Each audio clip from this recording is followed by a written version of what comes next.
in this video I will guide you how to set up the CCTV. First you have to power on the CCTV and wait for the beep sound like this.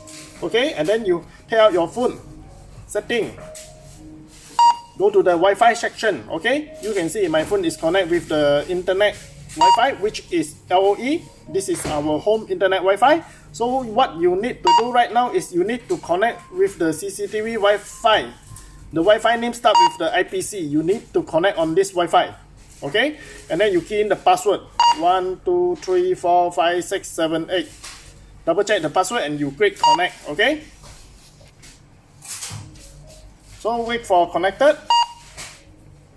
Okay, you can see connected right now. Okay, new Android phone will prompt you. The Wi-Fi that you connect do not provide any internet access. Okay, like this, and then the prompt come up here. Make sure you read and understand the prompt first. Your phone need to stay connected with this, so you need to choose connect. Different phone with different prompt. Make sure you read and understand the prompt first. Okay, in this phone I need to choose connect. Okay, you can see. So my phone is currently connected with the CCTV Wi-Fi hotspot. So what I need to do right now is open the SriHome app, and then I click the plus. I click the add. Okay, you can see input the device ID. The device ID automatically appear here because your phone is connected with the CCTV Wi-Fi already. And then please name the device. You can name the device.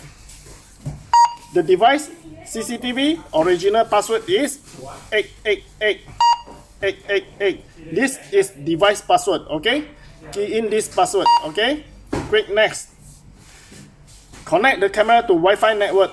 If you want to use without internet, do not click on this, but click on cancel. The CCTV is added into the list and now work without internet. You can see.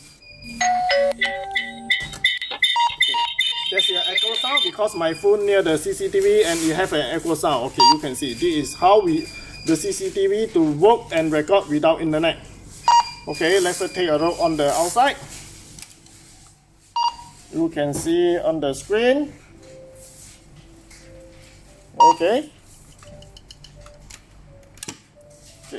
So you can do the test for yourself. Thank you.